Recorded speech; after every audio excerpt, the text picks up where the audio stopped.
Hey guys, I had such a good weekend, and I hope that y'all had a great weekend as well. Well, I want to start this video celebrating one of our friends. Her name is Reba. I'm going to pull up her comment from the last video, and this is what she says. Congratulations on your success. I have lost 90 pounds doing keto the last 11 months, but weight loss seems to have stalled. Can you give me an example of what you eat? I have added a few vegetables, but no, I am not going over 20 carbs daily. Just wondering if you had any experience with this. Now, Reba, I'm going to address that comment, the questions in your comment, but first, I think it's important that we celebrate with you.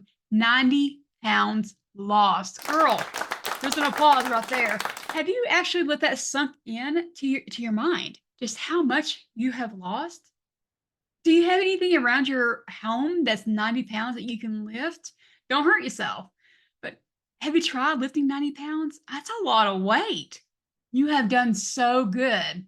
And what happens is when people get into a stall on their weight loss, they can get defeated. And I don't want that to happen with you. Not saying that it has, but I don't want that to happen with you. I want you to really acknowledge and see how successful you have been, and you're going to be, okay? So good job. All right, guys. As I told Reba, I would make this video showing you what my meals typically look like. Now, I did a keto version and carnivore. I used to do keto. I am carnivore now. So I've done it two ways. All right. So hang in there and we'll be back in just a moment.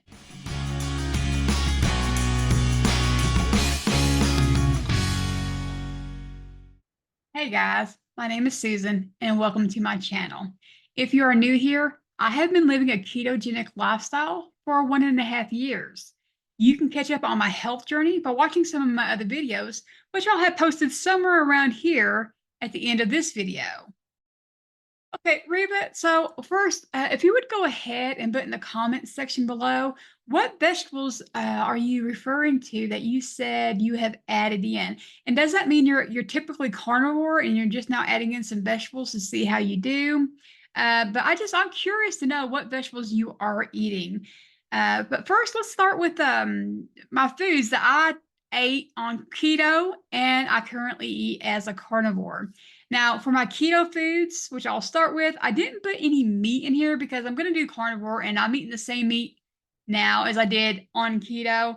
So I'll just use the meat for the carnivore section so that the items that I'm using are more of the vegetable part of keto that I used to eat when I was keto.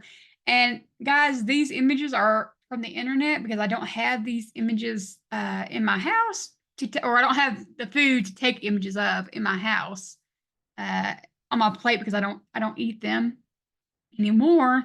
So these images, of course, do come from the internet. But one of my top foods for keto was the avocado.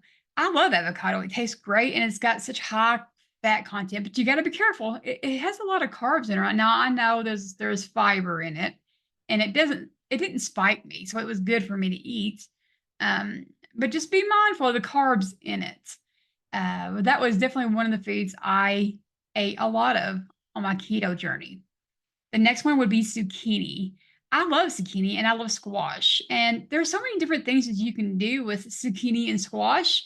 A lot of people will make spaghetti with it instead of noodles. They'll have the zucchini as a replacement. Some people don't like it too limp like. I actually used it as a spaghetti noodle substitute. But I also made what I call a squash casserole. I would use zucchini and some summer squash and sour cream, shredded cheese, and then I would use pork rinds as the crust instead of crackers. And that was pretty good. If you're interested in that recipe, just let me know in the comments below and I'll add it to the description. But guys, don't get used to that. This is not a recipe channel, and you would overall be thankful for me to not give you recipes. But that one in particular I thought was pretty good. Now, I also loved asparagus, and I used to avoid asparagus because looking at it, it doesn't look appealing to me. It looks really gross in my opinion, but I actually found that I love it, and I love to drizzle avocado oil on it and put everything but the bagel seasoning on it and bake it in the oven. And I just really enjoyed it like that. Now, The next one for my keto favorite foods, if you're not familiar with what this is, you have to ask yourself, are you even doing keto? But here it is, guys. The chaffle. The basic foundation of a chaffle is egg and cheese, which technically is carnivore as long as you can handle the cheese. But I did truffles a lot as keto. These are something that I used a lot of, especially the basic foundation, the egg and the cheese. When I was really missing that sandwich type meal, I would put my hamburger patty on it, or my lunch meat that I would eat on it. But truffles, I mean, if you don't know about it, you gotta look that up. All right. And so now let's look at my carnivore foods. And these meats I also ate as keto. But and these I actually got to take pictures of my actual plates. Now, guys, I've never claimed to be a chef. So be nice, be nice. They may not look really appealing to you, but you'll get the idea of what I eat. Um, my top food for carnivore is, of course, the steak, and I love ribeye and New York strips the most. And in this image, you'll see the ribeye and a hamburger patty. Now, on this plate, particularly, oh, that's a hard word for me to say.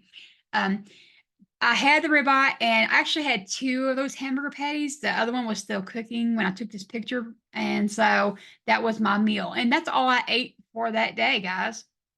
And some people are like, well, you got to make sure you're getting enough protein, guys. I don't track macros. I don't count calories. If we're going to review this as an ancestrally appropriate diet, it makes sense to me to think about how they did things. And I pictured this guy running out and killing the deer or the calf or cow or whatever it is that they're getting, and cutting the leg off, and be like, oh wait, let me pull my scale out and plopping that leg on the scale and be like, okay, 50 grams of meat. Nope, that's not enough. Let me get another leg. No, they just listened to their body and they ate until their body said, you've had enough. Okay. And so that's what I'm trying to do. Now, I'm not against people who count macros. And if that's what you feel like you need to do, then by all means do it. But for me, I don't count them. I just try to listen to my body. And when my body tells me that I've had enough, had enough. And so that one ribeye and the two hamburger patties was enough for me. And it filled me up for that whole day. That was my only thing I ate that entire day. All right. And so here's another plate example. And I get embarrassed easily, guys. My food is not elegant looking or beautiful looking. It's just hamburger patties. And you can see I've got about 2.5 hamburger patties on there. And that white stuff you're seeing is actually beef tallow. I would say I have approximately a pound of beef on that plate if you were to measure it. And that's all I had for that day. That filled me up, and I was not hungry again. And guys, I'm not tired. I don't feel tired. I have lots of energy. And so now, unless my blood work starts showing some signs that I'm not getting enough protein or anything, I'm gonna continue the way I am because I'm feeling okay and I feel like I'm doing okay with this. All right. Now, sometimes I won't have just hamburger patties, although I do love that. Sometimes I'll change it up just a little bit. And here you can see where I have 2 hamburger patties and 3 eggs. Now, in this picture, I've already heated up my hamburger patties with a towel, so the towel has melted onto the patties, unlike the last picture. And so here it is. And that's all I had for that day. It filled me up. All right. And then here's another one. And here's the thing. I say I don't worry about calories, but I still have that mental thought that comes into my head sometimes. And so when I actually took a picture of this plate and I actually looked at the picture, I was like, I had that brief thought of, Susan, are you eating too much? But I had to tell that thought to get out of there. Take a hike. So I had all the shrimp on there, and I don't know, I don't remember how many eggs. I think it was 4 or 5 eggs on the plate. And then there was 4 pieces of bacon. And so in this meal, I cooked the bacon first. Then I cooked my eggs in the bacon grease. And then the shrimp was pre-cooked. And it's wild caught shrimp, by the way. And it was pre-cooked. So I didn't cook it too much where it becomes rubbery. I just wanted to get it in the skillet to get it in that bacon grease. And I also added some butter just to make sure my fat content was up on this meal. But I do like to implement seafood in my carnivore because of the omega-3s. Now, shrimp's probably not the best seafood for omega-3s, but I really love shrimp. But tuna, sardines, and salmon, I think are the ones that typically have the best omega-3s to them, and I like those too. I really enjoy shrimp, so this is what I eat. And this will give you an idea of what my plates tend to look like. Now, it's going to look different for you because everybody's different in the way of how much we need to eat. So if you was to eat that plate of shrimp, eggs, and bacon, if you felt like that you was not or excuse me, if you was still hungry, go eat more. Just because I wouldn't eat doesn't mean you shouldn't eat more. And that's the thing about this. You can get ideas and things from the YouTube creators and what they're eating, but you are you, and you're gonna have to find what is enough for you. And I'll tell you this, you just want to eat until you're comfortably full. Now, that doesn't mean till you're hurting. That's overeating. Okay. When I mean by comfortably full, is that delicious plate of shrimp and eggs and bacon that you're seeing? Well, delicious to me. You might not like shrimp. It tasted great while I was eating it, but when I got enough food, if there was any left on my plate, if I'm looking at it now with the eye of, don't sound too good to me. That's your body's way of saying, hey, you've had enough. I grew up in a home where we ate until our plate was empty and we didn't get up from the table until it was finished. And I understand the concept behind it of not wasting food, but I think it's okay that if we have food left on our plate, put it in the refrigerator and save it till you're hungry again. And that's what you should be doing. Don't force yourself to eat. And don't starve yourself either because you want to lose some weight. That's not healthy either. Okay. So these are the foods and what my standard plate looks like. And I can see it being boring to so many people. And there's a lot of different meats out there that you can eat. These are just my favorite, and I'm okay with being basic. Now, I will give a special mention to a food that I like to eat. I don't eat a lot of it because I don't handle it very well. But cheese. Guys, I like cheese. And there's not too many people that would say they don't like cheese. In my experience, I've not seen too many people say they don't like cheese anyways. But this is a special mention, and you can have it on keto or carnivore. I would just be mindful, especially if you are experiencing a weight stall. If you are consuming dairy and cheese, you might consider removing that from your diet because it can stall you if you're eating too much of it. And when it comes to cheese and heavy cream, we don't really measure what we're eating on it, so we don't really see how much. You can see how much meat you have on a plate pretty clearly, but when it comes to the shredded cheese, you kind of lose concept when you're sprinkling over your food and you're pouring it in your coffee, or not cheese. I hope you're not doing cheese in your coffee, but heavy cream in your coffee. And so we can overconsume the dairy without even knowing it. And it has been known to stall a lot of people on their weight. Now, when you're saying that you're stalled, has it been just a week or 2 weeks since you've lost any weight, or has it actually been a month or more? Excuse me, sorry.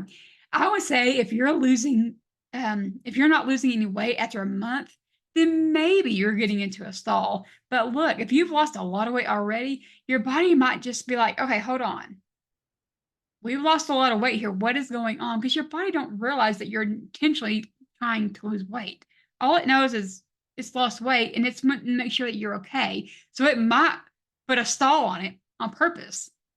Because right now you've lost, well, in Reba's case, 90 pounds. And it's like, okay, hold on, 90 pounds. We need to make sure everything's okay.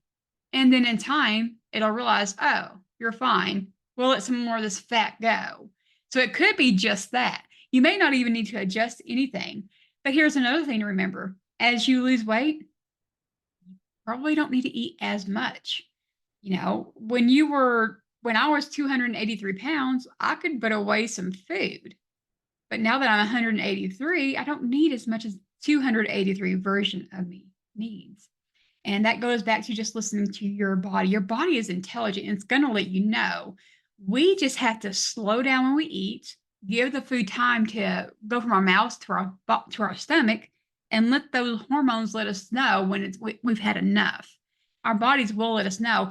We've just been so busy eating breakfast, snack, lunch, snack, dinner, snack, and on, that we've lost the ability to determine when we're truly hungry and when we've had enough. So that takes time. So if you think you're in a stall, give it time. And then after a month or so of not losing weight, then you can start thinking maybe you're in a stall, get rid of the dairy if you're consuming dairy, and maybe you need to add fat to your meals. Or maybe you're adding too much fat, you need to cut back on your fat. And I know that might be discouraging, but Lord, that seems complicated to try to figure out. Everybody's different, and that's some toying around you're going to have to do. Now, let me encourage you.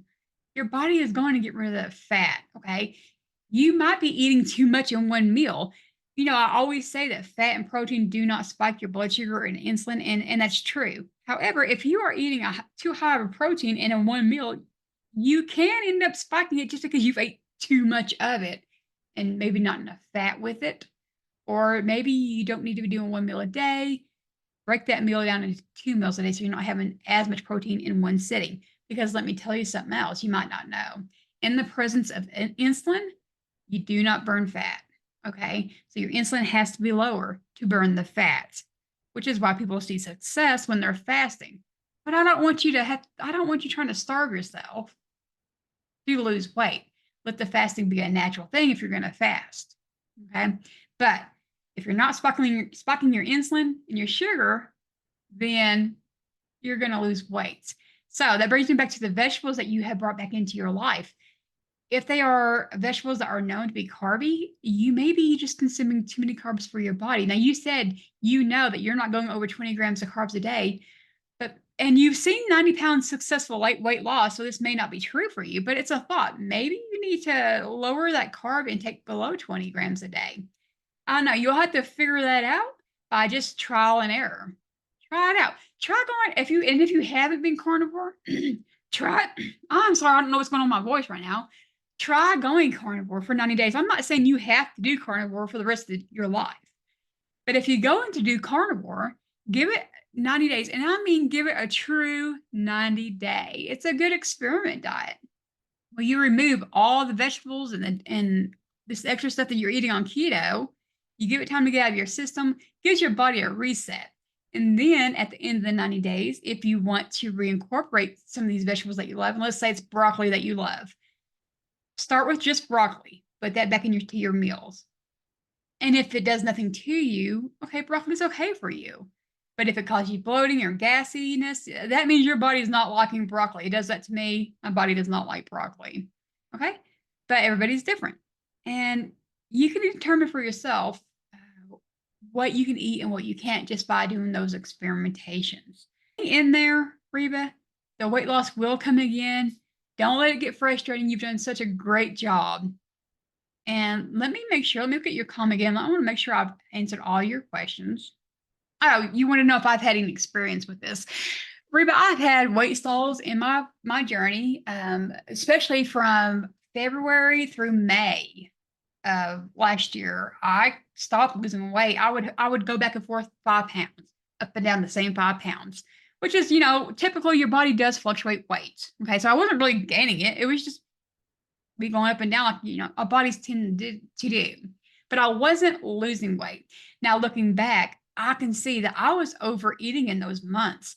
I was eating like 4 hamburger patties and like 6 or 7 eggs in one meal. And, and I was probably spiking myself too much and causing insulin to go up, which, again, like I said, in the presence of insulin, we're not going to lose fat. Okay. So that's probably what caused my stall. So I backed off all of that, because you get a lot of different information on different channels, and a lot of channels like, make sure you get this amount of protein. You've got to get this amount of protein. And I was like, okay, let me just shovel it in. And it was too much for me. Now, maybe I should have broke it down in 2 meals. I don't know, but I'm feeling pretty good. And again, I'm not going to worry about my macros unless my blood work is starting to show that I need to be getting some more protein. Then I'll say, you know what? I need to check my macros and make sure I'm getting a certain number of protein a day. But I think overall, I generally hit around 100 grams of protein in my daily meals, generally speaking.